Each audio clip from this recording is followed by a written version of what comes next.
Здравей, България след 9. Какво може да е общото между АТВ и БАБА? Румен Бахов ще ни разкаже сега.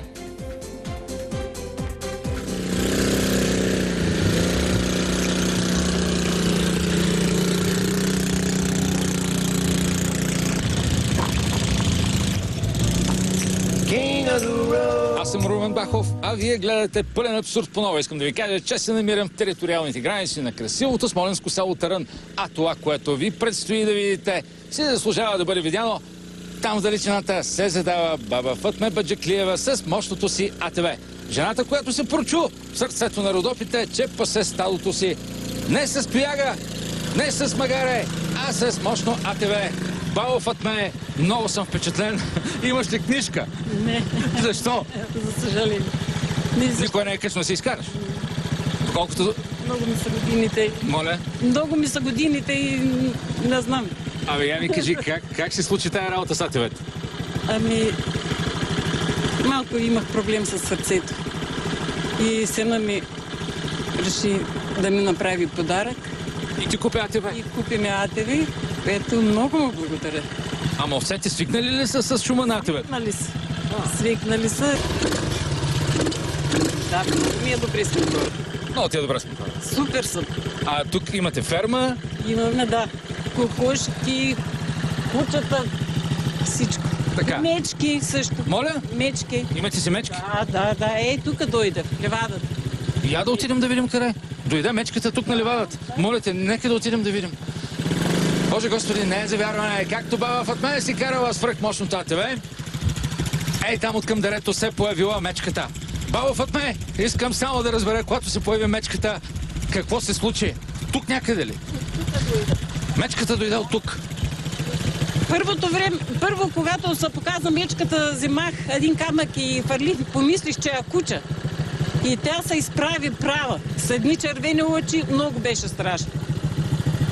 Искам да ви кажа, че докато се разхождате с АТВ из Родопите и видите мечка, най-добрият вариант да се справите с нея не е да хвърляте камък, ами да дадете според мен пълна газ на АТВ-то, нали?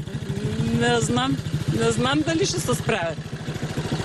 Моля те, я покажи, ако сега се появи мечката, можеш ли с мръсна газ да избягаш?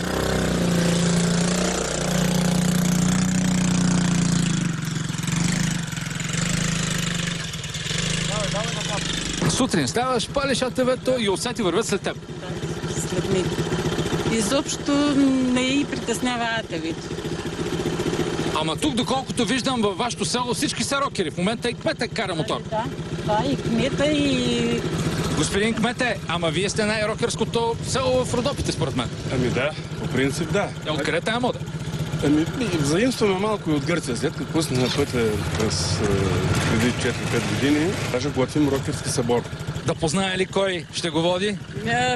Баба Фатме каче на АТВ води рокерите. Моля? Тя ще го води. Тя е най-стария рокер. Беше ли ти страх в началото?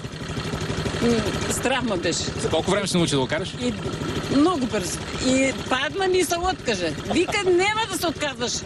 Падаш, ставаш и продължаваш. И ти така направи? И така направих. И в левадата падна 2-3 пъти и толкова беше. И съпруга ти кара мотор? И той кара мотор, и сина ми кара мотор, и щерката. Абе, вие сте моторджии, бе. Всичките. Абе, прави ли ти проблеми АТВ-то понякога? Чупих полуска. Моля. Да. И какво стана? И сина ми го направи. Да. Къде е? Колежка, рокер. Да. Като щупи полоската, на вас се обади. Звъна ми, отидахме с буса, превратна. Беше се щупила на цяло. Така, имаш си път на помощ. Доколкото разбрах, върху този багажник качваш какво? Всичко.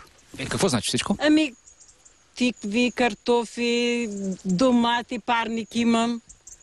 Така, тук от вилата си ги караш в дома в Търън. И в Търън си ги карам. Така, искам да ти пожелая да си жива и здрава. Лека и безаварийна по пътищата на държавата. Short, but not too round. I'm a